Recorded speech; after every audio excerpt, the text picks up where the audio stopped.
Bismillahirrahmanirrahim. Assalamualaikum warahmatullahi wabarakatuh. Alhamdulillahilladzi khalaqal mauta wal hayata liyabluwakum ayyukum ahsanu amala. A'udzu billahi minasyaitonir rajim. Bismillahirrahmanirrahim. Walan tardu ankal yahudu walan nasara hatta tattabi'a millatahum. Sadaqallah wa sadaqa Rasulullah sallallahu alaihi wasallam. Yang terhormat kepada Al-Ustaz Dr. Ahmad Kusyairi Suhail MA selaku pemateri hari ini. Kajian bulanan perdana mengangkat tema Ikatan Alumni Darul Hikmah Peduli Palestina. Alhamdulillah beliau sudah hadir di tengah-tengah kita. Yang terhormat Ustadz Maktuh, yang terhormat Ustadz Ahmad Syuhadi selaku Ketua Ikatan Alumni Darul Hikmah, serta rekan-rekan alumni dan mahasiswa serta para undangan hadirin peserta Zoom meeting kajian bulanan Ikatan Darul Hikmah Al-Fatih. Alhamdulillah hari ini kita mengangkat tema Peduli Palestina. Sebagaimana kita tahu bahwa hari-hari ini kita prihatin umat Islam, dunia merasa menderita, merasa simpati dan peduli dengan apa yang terjadi saudara-saudara kita di Palestina. Hari demi hari mengalami penindasan penjajahan yang luar biasa, dan per hari ini Israel selain menggempur secara sporadis dan terjadi yang luar biasa, juga mereka meneror dengan surat dan selebaran agar penduduk 1,3 juta di Gaza agar segera pindah ke bagian selatan, dan konon setelah mereka sebagian pindah ke selatan Gaza, ternyata juga mereka menghadapi berbagai macam masalah makanan, minuman, listrik, dan sebagainya, penderitaan yang luar biasa. Oleh karena itu kita sebagai umat Islam tentu merasa prihatin dan peduli bagaimana sikap dan tanggung jawab kita sebagai full Muslim untuk menolong saudara-saudara kita. Secara historis kita sudah tahu banyak membaca bagaimana sejarah penindasan Palestina oleh Zionis Israel. Secara ideologis kita meyakini bahwa Al-Aqsa adalah uh, kota suci bagi umat Islam. Secara empiris kita melihat hari demi hari penindasan yang luar biasa. Hari ini kita akan dengarkan secara ideologis dan humanis bagaimana sikap umat Islam, sikap pemerintah, sikap parlemen dunia. Tentu kita mendesak ingin agar rakyat dan bangsa Indonesia terutama pemerintah segera mendesak uh, badan dunia terutama PBB dan OKI serta parlemen internasional untuk mendesak agar penindasan dan okupasi ini segera diakhiri dan kemerdekaan bagi rakyat Palestina.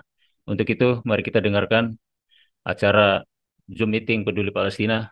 Susunan acara yang pertama adalah pembukaan, yang kedua pembacaan isi Al-Quran, yang ketiga adalah sambutan dari Ketua Ikatan Alumni STIU Darul Hikmah, yang keempat materi oleh Ustadz Dr. Ahmad Kusyairi, yang kelima tanya jawab, yang keenam laporan donasi, yang terakhir penutup dan doa. Mari kita rekan-rekan Ustadz Ustadzah Ikhwafillah, para undangan, Bapak Ibu sekalian, mari kita buka acara ini dengan baca basmalah. Bismillahirrahmanirrahim. Untuk hikmah dan khidmatnya acara ini, mari kita dengarkan pembacaan suci Al-Quran akan dibacakan oleh Ustaz Syafiullah. Kepada beliau dipersilakan. أعوذ بالله من الشيطان الرجيم بسم الله الرحمن الرحيم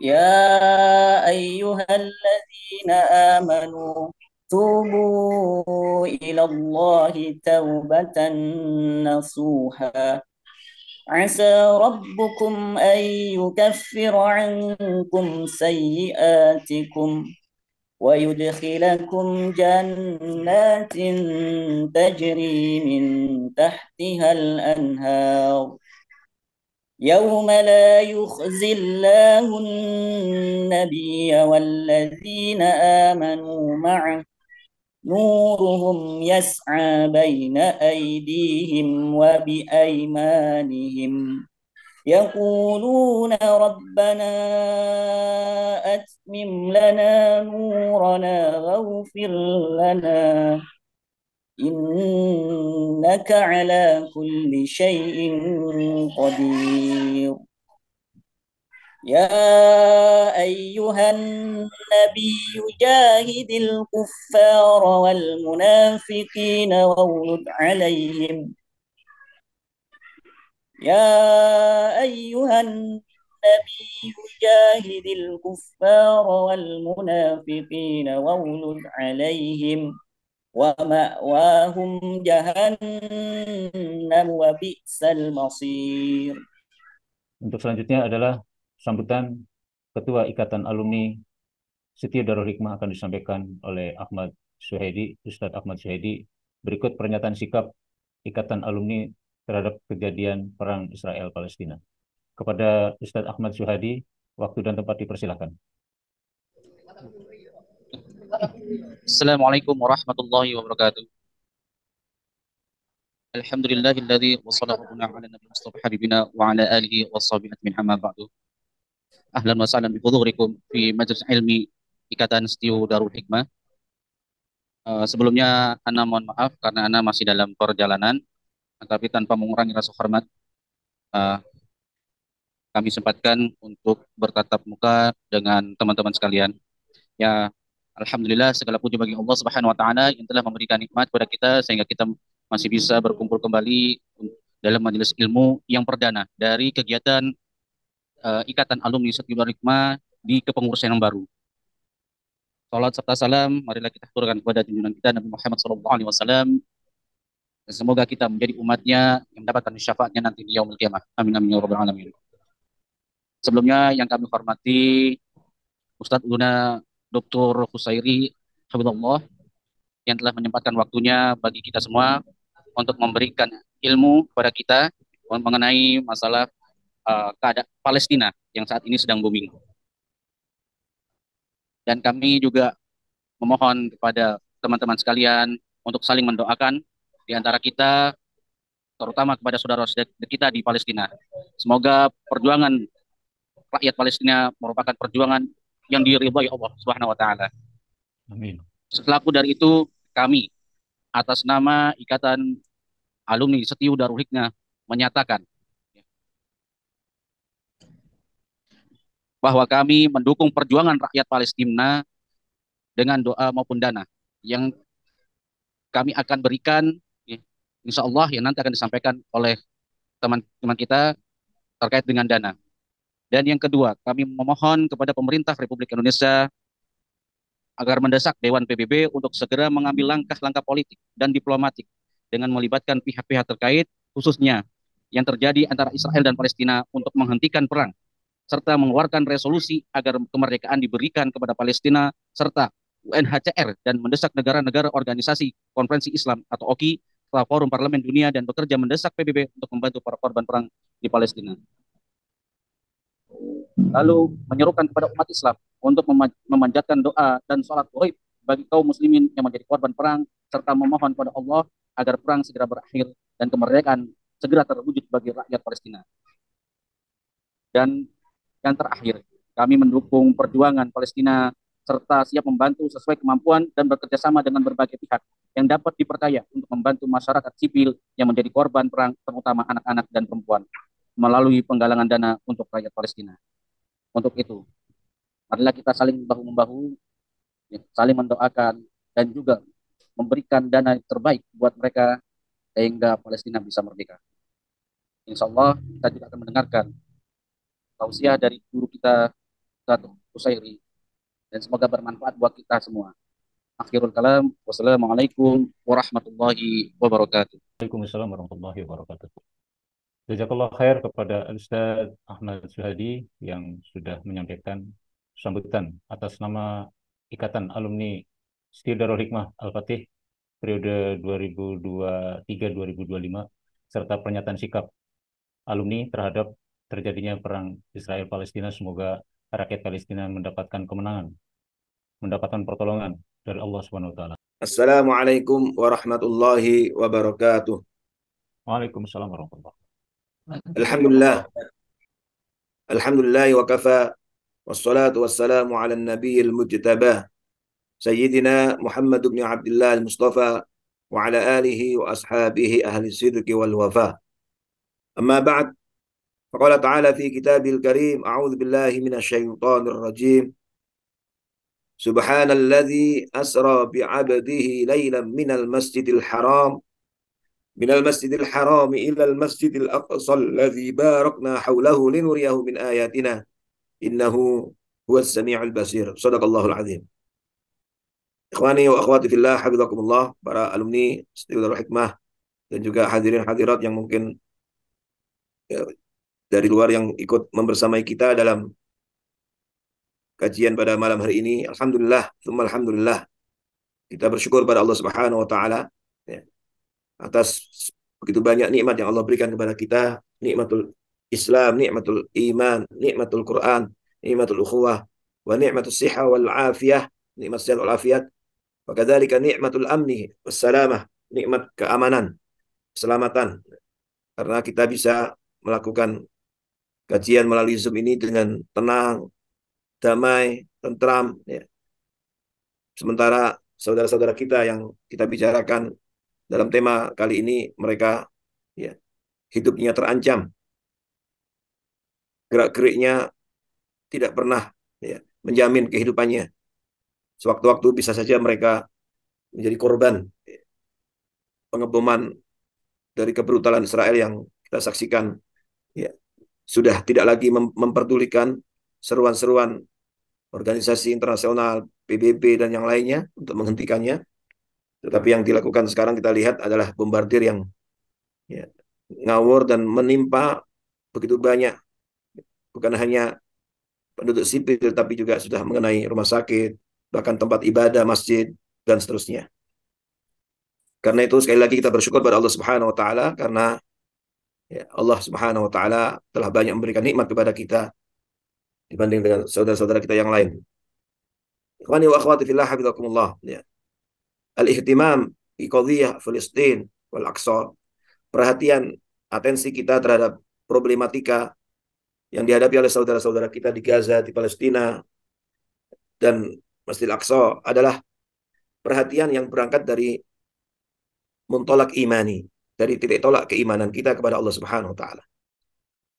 Jadi yang menjadikan kita memberikan atensi perhatian itu adalah karena kita orang-orang yang beriman, dan mereka juga saudara-saudara kita yang beriman. Betul, di Gaza itu ada juga Nasara, ada juga yang lain, tetapi mereka adalah mayoritas adalah orang beriman, dan mereka adalah mewakili kita untuk menjaga ya, dan menunjukkan izzah Islam wal muslimin, dan menjaga ya, Al-Aqsa, dan berusaha untuk mengembalikan tahrirul Aqsa, Masjidil Aqsa, min aidil Yahud al-ghasibin, dari tangan-tangan Yahudi yang ya, merampasnya. Perhatian tentang Masjidil Aqsa, perhatian tentang qadhiyah Palestina ini adalah salah satu ukuran, tolak ukur dalam menilai kualitas keimanan seorang. Jadi kalau hari ini ada orang-orang yang mengaku beriman kemudian tidak memberikan atensi perhatian dengan urusan ini, maka itu jelas berpengaruh pada kualitas keimanannya. Ada pertanyaan besar tentang keimanannya. Bukankah Allah Subhanahu wa taala sendiri yang menyampaikan innamal mu'minuna ikhwah? Sesungguhnya orang-orang beriman itu adalah bersaudara. Allah Subhanahu wa taala tidak membatasi innamal mu'minuna ikhwah di Indonesia, innamal mu'minuna ikhwah di Amerika, innamal mu'minuna ikhwah fi dual al-arabiyah, innamal mu'minuna ikhwah fi Eropa. Tidak. Tidak disebutkan tempatnya. Maka siapapun orang beriman, dimanapun dia tinggal, jinsiahnya, warga negaranya apapun, selama dia orang beriman, termasuk dalam hal ini adalah saudara-saudara kita di Gaza, Palestina, ya, mereka adalah ikhwah, mereka adalah saudara kita, saudara seiman, saudara seakidah, yang kita berkewajiban karena Rabbit al-Aqdi, ikatan akidah ini, untuk memberikan atensi perhatian, bahkan ikut merasakan penderitaan mereka, meringankan beban mereka, membantu kesulitan mereka, menyuarakan ya, tentang kezaliman yang menimpa mereka, dan terus menyertai mereka dalam doa-doa kita. Itu adalah wajib dini, wajib imani. Itu adalah kewajiban keimanan, kewajiban agama kita. Maka sungguh sangat ya, mengenaskan, dan kita sangat ya, sedih ketika melihat dalam kondisi yang seperti ini masih ada di antara saudara-saudara kita. Mungkin antum mengikuti di medsos atau di media-media sosial yang lainnya, melalui beberapa grup, masih ada di antara saudara-saudara kita yang nyinyir, masih ada di antara saudara-saudara kita yang kemudian ya, tidak paham urusan ini. Seakan mereka mengatakan, kenapa kita harus mengecam Israel saja? Kenapa kita tidak mengecam Hamas yang mereka anggap memulai pertempuran ini? Mengapa kita tidak mengutuk mereka? Nah, pertanyaan-pertanyaan itu muncul dan ada sebagian saudara kita yang kemudian terpengaruh dengan pernyataan-pernyataan seperti itu. Dan bahkan mereka tidak malu-malu lagi mempertontonkan ya, ketidakpahaman mereka tentang qadhiyah ini. Ya. Jadi inilah salah satu hal yang menjadikan kita harus terus melipat gandakan semangat dakwah kita untuk meluruskan persepsi-persepsi yang keliru tentang qadhiyah ini. Ada juga sebagian yang mengatakan ini nggak ada hubungannya dengan agama. Ini adalah perang antara orang Arab dengan Israel. Sehingga kenapa kita harus ikut-ikut capek memperhatikan urusan ini? Nggak ada hubungannya dengan kita. Ini juga tentu saja juga berangkat dari ketidaktahuan atau memang terpengaruh dengan ya, provokasi dan publikasi dari media-media Barat pro-Israel yang memang ingin membatasi permasalahan ini hanya pada urusan mereka dengan Palestina semata. Tapi kita tidak boleh berhenti, tidak boleh terpengaruh. Dan disinilah kita punya tanggung jawab untuk mempublikasikan, menginformasikan melalui beragam media kepada kaum muslimin, khususnya kaum muslimin di Indonesia secara umum, melalui beragam media untuk kita sampaikan bahwa urusan ini bukan urusan bangsa Arab dengan Palestina, bangsa Arab dengan Israel semata. Bukan hanya urusan bangsa Palestina dengan Israel semata. Tetapi ini adalah urusan yang erat kaitannya dengan agama, erat kaitannya dengan akidah. Maka memberikan perhatian, membela, menyuarakan, membantu mereka adalah bagian dari qadhiyah imaniyah, diskursus keimanan. Kemudian bagaimana kita tidak memberikan atensi perhatian terhadap problematika Palestina dan Al-Quds, Masjidil Aqsa dan sekitarnya. Bukankah di Palestina itu dan sekarang Hamas dan para pejuang Palestina, mereka melakukan apa yang sekarang terjadi itu adalah sesungguhnya akumulasi dari sekian lama ya, para penjajah itu ingin menggerogoti dan ingin menambah perluasan penjajahan mereka, termasuk diantaranya rencana besar mereka ingin merampas Masjidil Aqsa. Dan sesungguhnya perang terakhir ini adalah merupakan salah satu strategi untuk lebih dulu menyerang mereka daripada mereka menyerangnya. Karena mereka telah ditemukan satu data bahwa mereka sudah merencanakan akan menyerang mereka dan bahkan akan menjadikan Masjidil Aqsa itu seperti Masjid Ibrahimiyah atau di Hebron yang sebelumnya sepenuhnya dikelola oleh kaum muslimin di sana, tapi kemudian dirampas oleh orang-orang Zionis Yahudi Israel dan kemudian dibagi dua. Makanya mungkin antum pernah mendapatkan share video bagaimana orang-orang Yahudi joget-joget, menari, menyanyi di dalam masjid. Nah, itu terjadi di Hebron. Itulah yang akan mereka lakukan terhadap Masjidil Aqsa. Maka beberapa waktu sebelumnya mereka telah ya, mengorganisir para Zionis itu untuk melakukan ritual-ritual hal-hal yang ya, berkaitan dengan agama mereka dan ini untuk menistakan Masjidil Aqsa di depan halaman Masjidil Aqsa dan lain sebagainya. Dan mereka sesungguhnya sudah merencanakan setelah merayakan ya hari agama mereka tanggal 7 Oktober itu mereka sudah akan merencanakan ingin menyerang itu dan itulah yang kita dapat dalam pertemuan beberapa hari yang lalu dengan salah seorang syekh dari Palestina yang menyampaikan kepada kita tentang rencana itu dan kemudian telah dibaca lebih dahulu dan sebelum mereka diserang mereka lakukan itu dan itu adalah akumulasi sehingga tidak boleh kita membatasi atau seorang membatasi melihat urusan ini hanya pada urusan hari ini tapi ini ada hubungannya dengan sekian lama mereka dijajah oleh Israel dan ini adalah bagian dari cara mereka melawan penjajahan itu dan mengembalikan hak-hak mereka. Kemudian bukan hanya berangkat dari keimanan, bagaimana kemudian kita tidak memberikan atensi perhatian? Bukankah di sana ada Masjidil Aqsa, Masra Rasulullah Sallallahu Alaihi Wasallam?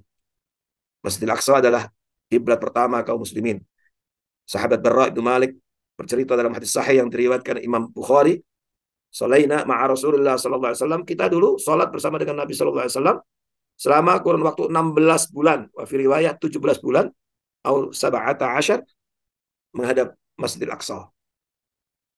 Kiblat pertama kaum muslimin. Lalu kemudian surifna, kemudian kami dipalingkan untuk menghadap Ka'bah setelah itu. Ini adalah satu jejak sejarah yang berkaitan dengan urusan ubudiyah kaum muslimin. Sehingga dengan demikian, perhatian kita tentang qadhiyah Palestina, Al-Quds, Al-Aqsa ini adalah urusan yang merupakan panggilan dari wajib dini, kewajiban agama. Belum lagi dengan Rasulullah Sallallahu Alaihi Wasallam juga dalam banyak hadis mengingatkan dan menjelaskan tentang keutamaan Masjidil Aqsa. Menjadi masjid dari 3 masjid yang dianjurkan untuk dikunjungi. La tusyatur rihal illa thalatha masajid.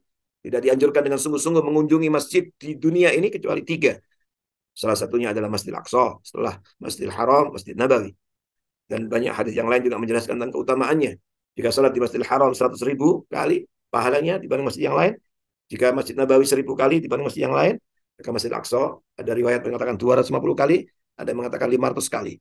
Ini artinya satu ya, taujih, arahan dan sekaligus penjelasan dari Rasulullah SAW agar ya, melalui ayat dan hadis tadi agar kita semuanya umat Muhammad SAW meletakkan ya, Al-Masjidil Aqsa dan semua problematika yang terjadi di sekitarnya. Karena urusan permasalahan-permasalahan yang sekarang ini tidak bisa lepas dari Masjidil Aqsa itu sendiri. Karena sampai hari ini umat Islam di seluruh dunia tidak bisa leluasa mengunjunginya. Semuanya masih dalam ya, jajahan Israel. Ya. Kita lihat dalam video, kita belum pernah ke sana, tapi kita lihat dalam video-video ya, televisi, media-media bagaimana tentara Israel menginjak-injak masjid itu, menjaganya, membatasi, memeriksa dan seterusnya dan seterusnya. Ya. Dan itu artinya bahwa ada kewajiban untuk mentahrir, membebaskan. Dan apa yang dilakukan Hamas, para pejuang Palestina saat ini, itu semuanya dalam rangka untuk ya, mengembalikan hak Masjidil Aqsa sebagai ya, milik umat Islam yang kemudian dikelola penuh dan kemudian kaum muslimin bebas untuk bisa melaksanakan sholat tanpa ada halangan-halangan seperti yang terjadi sekarang atau tanpa ada pembatasan. Inilah sesungguhnya yang dilakukan oleh mereka, dan karena itu disinilah kemudian kita memberikan atensi perhatian terhadap qadhiyah Filistiniyah wa ma tata'allaq bi al-Quds wal Aqsa, tentang problematika Palestina dan urusan-urusan Al-Aqsa. Belum lagi dengan dia sebagai bumi para nabi dan seterusnya, banyak sekali hadis tentang itu. Bahkan sekarang sudah keluar kitab khusus ya, Al-Arba'una Al-Filistiniyah, kitab hadis Arba'in tapi khusus berbicara tentang Palestina, 40 hadis tentang Palestiniyah. Ikhwani wa akhwati fillah hafizakumullah. Kemudian dalam konteks Indonesia ya, maka sesungguhnya Indonesia ini berhutang budi terhadap Palestina. Negeri ini berhutang budi terhadap Palestina.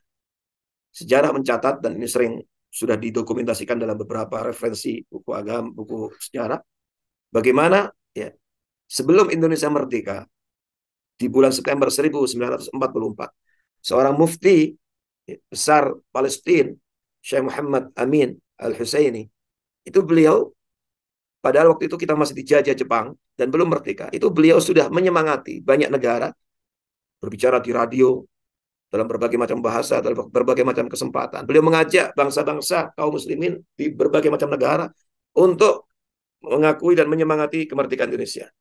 Itu dilakukan oleh seorang mufti besar Palestina, sehingga dicatat sebagai negara pertama yang mendorong dan mengakui kemerdekaan Indonesia.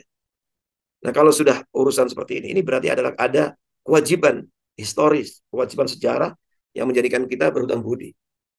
Maka umat Islam di Indonesia itu sangat dicintai oleh kaum muslimin di Palestina. Mereka kalau sudah dengar Indonesia itu luar biasa, dan mereka merasa bahwa ya, salah satu negara yang masih memberikan atensi besar di antaranya adalah Indonesia. Di saat negara-negara Arab sekarang ya, kita tahu sendiri sudah mulai banyak yang melakukan hubungan normalisasi dengan Israel. Dan sesungguhnya perang yang terjadi saat ini juga untuk menunjukkan kepada dunia, khususnya kepada negara-negara Arab yang menjalin hubungan normalisasi dengan Israel. Dan bahkan seperti antum baca, ikuti, Saudi sendiri sudah mulai melakukan penjajakan untuk melakukan normalisasi dengan Israel. Maka perang ini menunjukkan bahwa apa gunanya normalisasi dengan negara Yahudi ini. Negara Israel sering diidentifikasi sebagai negara terkuat secara militer. Bahkan intelijennya dianggap sebagai ya, intelijen yang terkuat di dunia. Banyak tulisan pujian-pujian terhadap mereka. Konon termasuk hebat paling ini. Persenjataannya juga paling kuat di Timur Tengah. Apalagi dapat support dari Amerika. Tapi pada tanggal 7 Oktober kemarin, kita lihat sendiri, kita baca, kita menyaksikan bagaimana negara yang dielu-elukan sebagai negara terkuat menjadi negara terlemah di dunia. Intelijennya yang dianggap sebagai intelijen terkuat di dunia menjadi terlemah. Bagaimana kemudian tidak mampu menghadapi serangan dari pejuang yang mereka hampir 20 tahun di blokade. Bayangkan, di blokade itu jangan dibayangkan seperti seseorang ya bebas ke sana kemari. Di blokade itu, jadi Gaza itu sekarang ini wilayah Palestina itu dari yang tadinya 100% negara itu semuanya milik Palestina, sekarang tinggal 5%. 3%-nya ada di Gaza. Ya, 3% di Gaza, di tepi barat sebagian, kemudian sebagian di Gaza. Dan Gaza ini negara ya atau satu wilayah yang dihuni hampir 2 juta penduduknya. Dan kemudian karena diblokade untuk sekian lama, maka dia dinobatkan sebagai penjara terbesar di dunia. Suplai air dibatasi, listrik hanya menyala 8 jam. Kemudian suplai makanan, semua logistik itu juga sangat dibatasi. Makanya sampai hari ini belum ada lembaga kemanusiaan yang bisa masuk ke sana. Kecuali melalui Rafah, itu pun juga masih sangat ketat. Salah satu perbatasan yang bisa menghubungkan dunia luar adalah Rafah. Ya, tanpa pemeriksaan Israel adalah Rafah. Rafah itu ada di perbatasan dengan Mesir. Jadi ada daerah darat Gaza itu perbatasan dengan Mesir. Namanya gerbangnya Rafah. Kalau yang lainnya, kalau mau keluar dari pintu yang lainnya, Yordan seterusnya harus melewati pemeriksaan Israel. Itu pun Rafah ini juga dikendalikan oleh Amerika. Ini jadi Mesir juga tidak sembarangan membukanya. Ya, semuanya dalam pantauan, monitor, ya, kekuatan ya, asing. Nah inilah jadi menjadi penjara terbesar. Bagaimana kemudian mampu diporak-porandakan dan kemudian dikejutkan oleh serangan yang rapi, dahsyat luar biasa. Dan antum tahu, mungkin kita sering lihat di televisi berita-berita, itu antara Gaza dengan wilayah yang diduduki Israel, yang merupakan wilayah pendudukan yang dikenal dalam, kalau mengikuti televisi Al Jazeera bahasa Arab, Mustautanah, itu pendudukan yang dijajah oleh Israel itu dibatasi oleh pagar besar yang mengelilingi wilayah yang diduduki oleh Israel itu. Gaza itu panjangnya sekitar 45 km. Pagernya juga sekitar itu.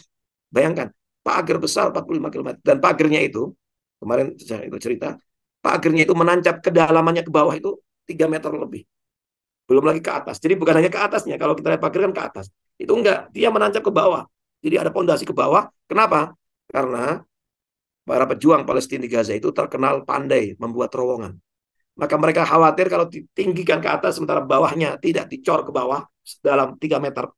Maka khawatir kemudian mereka bisa masuk melalui terowongan-terowongan. Nah, jadi dengan kondisi seperti itu, belum lagi penjagaannya, hampir tiap meter, berapa meter itu ada penjaga, terus persenjataannya, kecanggihan teknologinya, dan seterusnya. Ternyata mampu diporak-porandakan. Tentu ada strategi-strategi yang mungkin kita hanya bisa secara kasat mata melihat di berita, tapi diantaranya adalah mereka menyerang pos militer yang terbesar untuk kemudian dikacaukan, ditashwis, ya, jaringan telekomunikasinya dan seterusnya, dan akhirnya terjadilah apa yang terjadi kemarin, yang ternyata menelan korban cukup besar dari pihak Israel. Dan yang korbannya itu adalah militer. Korban militer atau mujannad-mujannadah. Jadi perlu kita tahu bahwa hakikatnya tidak ada masyarakat sipil di Israel itu. Yang ada itu adalah penduduk yang terdiri dari militer dan orang-orang yang diwajibkan untuk mengikuti wajib militer. Itu yang dikenal dengan mujannad wa mujannada. Karena seluruh penduduk Israel itu diwajibkan untuk wajib militer sehingga dipersenjatai, dilatih dan dipersenjatai. Inilah yang sekarang katanya konon dipanggil ya, pasukan-pasukan dikenal dengan pasukan cadangan, ihtiyat, junud ihtiyatin, dipanggil dan sekarang berada di perbatasan dengan Gaza itu. Jadi ini dari sisi wajib dini, wajib tarikhi. Kemudian juga wajib tanzimi, dusturi. Kalau bicara tentang Indonesia yang kita cintai ini, maka perhatian kita bangsa Indonesia terhadap Palestina ini adalah merupakan amanat konstitusi. Amanat konstitusi. Kenapa? Bagaimana tidak? Ya, itulah yang ada dalam konstitusi kita. Di preambul Ultimat 5 itu jelas sekali ditulis secara tekstual bahwa kemerdekaan itu adalah hak segala bangsa. Dan oleh karena itu segala bentuk penjajahan harus dihilangkan dari muka bumi ini. Kenapa? Karena bertentangan dengan peri kemanusiaan dan keadilan. Itu tertulis secara nas. Makanya presidennya siapapun nggak bisa mengelak dari amanat konstitusi ini untuk membela Palestina. Kenapa? Karena sampai hari ini Palestina adalah satu-satunya negara peserta konferensi Asia Afrika pada zaman Bung Karno di Bandung itu yang sampai detik ini belum merdeka. Di saat negara-negara yang lain peserta itu sudah banyak yang merdeka. Nah inilah yang kemudian menjadikan Indonesia harusnya seluruh penduduk Indonesia paham. Khususnya kaum muslimin harusnya semuanya paham. Sehingga tidak ada nyinyir, tidak ada komentar miring, tidak ada meragukan, apalagi na'udzubillah. Sampai viral beberapa orang yang terlanjur diustadkan kemudian menyuarakan dengan suara-suara yang syubhat, menyebar syubhat, yang itu berarti menjadikan membela, dan yang diuntungkan tentu adalah penjajah Israel. Maka saya tadi pagi setelah saya mengisi kajian, ketika ada pertanyaan-pertanyaan seperti itu dari para jamaah, saya sampaikan dalam kondisi seperti ini, ya, ketika sudah dibantai kaum muslimin di Gaza, maka paling tidak, dan ini selemah-lemahnya iman, kalau tidak bisa membantu, jangan komentar miring. Kalau tidak bisa membantu kesulitan mereka, jangan komentar miring. Ini yang terjadi, bantu tidak, malah menyalahkan dan kemudian ya menyebarkan berita-berita miring, syubhat terkait dengan para pejuang Palestina yang mereka sudah siap mengorbankan hartanya, bukan hanya harta benda, bahkan jiwanya. Ikhwani wa akhwatillah, nah dalam kaitan inilah maka tentu acara seperti ini menjadi penting, dan insya Allah ya, karena Allah Subhanahu wa taala menyifati Al-Masjidil Aqsa dengan alladzi barakna haulahu, yang diberkahi sekitarnya, maka semua acara, agenda, kegiatan yang membicarakan, yang menjadikan tema Palestina, Al-Quds, Wal-Aqsa di dalamnya, itu insya Allah menjadi majelis yang mubarak. Ya. Maka ikatan alumni Saudara Hikmah insya Allah akan menjadi ikatan alumni, organisasi yang mubarak, ketika mengangkat tema ini menjadi salah satu bagian dari kajian yang diharapkan semakin menguatkan iman kita dan menjadikan kita memahami dengan benar, dan kemudian menyampaikan, mensosialisasikan, mengkampanyekan ya qadhiyah ini kepada saudara-saudara kita, keluarga kita, kaum muslimin melalui berbagai macam media. Dan kalau kita lihat saudara-saudara kita di Palestina, banyak yang menginginkan itu. Antum sudah, ketika sudah mendoakan kami, ketika antum sudah menyuarakan urusan dan problematika kami, tragedi yang terjadi pada negeri kami, kepada kaum muslimin terus-menerus tidak henti, itu sudah lebih dari cukup. Apalagi kalau juga dibarengi dengan bantuan finansial, yang kita tahu kehidupan mereka saat ini jelas sekali sangat-sangat membutuhkan untuk kita bantu, dan mereka diambang serangan darat, meskipun ada yang meragukan ya, meragukan ancaman ini, tetapi apapun bisa terjadi, dan barangkali ya kalaulah nanti apapun terjadi, itu tentu semuanya sudah dalam skenario Allah. Kita hanya bisa mendoakan semoga Allah Subhanahu wa taala mengampuni para syuhada, menyembuhkan saudara-saudara kita yang menjadi korban sakit, dan menguatkan keimanan mereka, sahabat mereka, dan memberikan kemenangan kepada kaum mujahidin di sana yang melawan kebrutalan Zionis Israel, al-mughtasibin, al-mu'tadin, al-zalimin, dan kita berharap mudah-mudahan Allah Subhanahu wa taala menghancurkan musuh-musuh Islam, para pejuang ya, musuh-musuh para pejuang Palestina, Israel di sana, dan yang membantunya, dan kita berharap Allah memperlihatkan keajaiban-keajaiban seperti yang kemarin diperlihatkan kepada kita dan kepada dunia, diperlihatkan bagaimana keajaiban-keajaiban itu mampu memporak-porandakan dan mampu mengalahkan ya, negara yang konon dielulukan sebagai negara terkuat. Dan hakikatnya Israel itu kan juga tidak memiliki negara, karena mereka datang atas undangan Inggris ya. Dan sebenarnya mereka juga lari, mereka adalah orang-orang yang lari dari kekejaman Hitler, Nazi Jerman, yang kemudian ditampung, dilayani, dijamu oleh bangsa Palestina, tapi rupanya mereka tidak membalas kebaikan itu, malah kemudian membesar dan mencaplok negerinya orang-orang yang telah menjamu mereka, dan bahkan meluas hingga sekarang tersisa 5%. Ya, melihat dan membaca, mendengar apa yang terjadi di sana sungguh sangat ya menyedihkan. Ya, mereka bukan, kesedihan ini bukan karena ya bergugurannya para pejuang saja, tapi yang di antara yang membuat kita sedih adalah masih banyak saudara-saudara yang mengaku beriman, saudara-saudara kaum muslimin di belahan bumi Allah di seluruh dunia ini, yang belum seluruhnya memberikan atensi dan perhatian terhadap problematika dan urusan saudara kita seiman, seakidah yang ada di Palestina. Ya, kita lihat respon negara Arab sendiri hanya sebatas mengutuk dan seterusnya. Tetapi apa yang terjadi ini sungguh membuat mata terbelalak. Kalau begitu apa artinya normalisasi dengan negara yang selemah ini? Ya, kan tadinya diulukan sebagai negara kuat. Apa artinya normalisasi dengan negara yang konon dulunya dipuji-puji, intelijennya terkuat dan seterusnya? Maka ini barangkali hikmah, ibrah yang Allah hadirkan untuk agar manusia semuanya terbelalak dan sadar bahwa menjalin normalisasi hubungan dengan Israel bukan sebuah kemajuan, tetapi itu sebuah kemunduran. Karena itu berarti berpihak pada pelaku-pelaku kezaliman. Barakallahu fikum. Ya, semoga dengan ya, hadirnya kita dalam majelis ini menjadikan Allah memberkahi kita, dan ini menjadi salah satu ya, ya, andil dan sumbangsih kita untuk memberikan perhatian terhadap problematika yang dihadapi oleh saudara kita, dan semoga ini menjadi bukti kejujuran keimanan kita, karena innamal mu'minuna ikhwah. Aku qouli hadza wa astaghfirullah li wa lakum wa fawqa kulli dzin alim. Assalamualaikum warahmatullahi wabarakatuh. Waalaikumsalam warahmatullahi wabarakatuh. Jazakallah khair kepada Ustadzuna Murabi kita, Al-Ustaz Dr. Ahmad Kusyairi Suhail MA, atas materi tentang Palestina. Masya Allah, tabarakallah, kita kembali, hati kita bergetar, amarah kita mendidih melihat penderitaan Palestina sekian lama. Sementara kita tadi disampaikan masih bersyukur, Alhamdulillah. Apa yang disampaikan tadi mudah-mudahan semakin menguatkan iman kita. Bagaimana yang disinyalir oleh Rasulullah SAW, la yu'minu ahadukum hatta yuhibba li akhi ma yuhibbu li nafsih. Mudah-mudahan dengan materi yang Ustaz sampaikan tadi menambah iman kita. Idza dzikrullahu wajilat qulubuhum wa idza tuliyat alaihim ayatuhu zadatuhum imanan. Mudah-mudahan iman kita bertambah. Buktinya adalah tidak sekedar mengutuk, tidak sekedar prihatin, tetapi mari kita berjihad, tanda kutip, dengan amwal, dengan anfus. Apa yang kita miliki, mari kita kontribusi sesuai kemampuan dan apa yang kita miliki. Terutama di Indonesia, kalau kita berangkat jihad, tentu kita ada pemerintah. Paling yang kita bisa lakukan adalah menggalang donasi. Mudah-mudahan hal ini juga menjadi tanda keimanan kita, bukan selemah-lemahnya iman. Karena apa yang kalau kita melihat kemungkaran hanya diam, tentu bukti bahwa itu adalah selemah-lemah iman.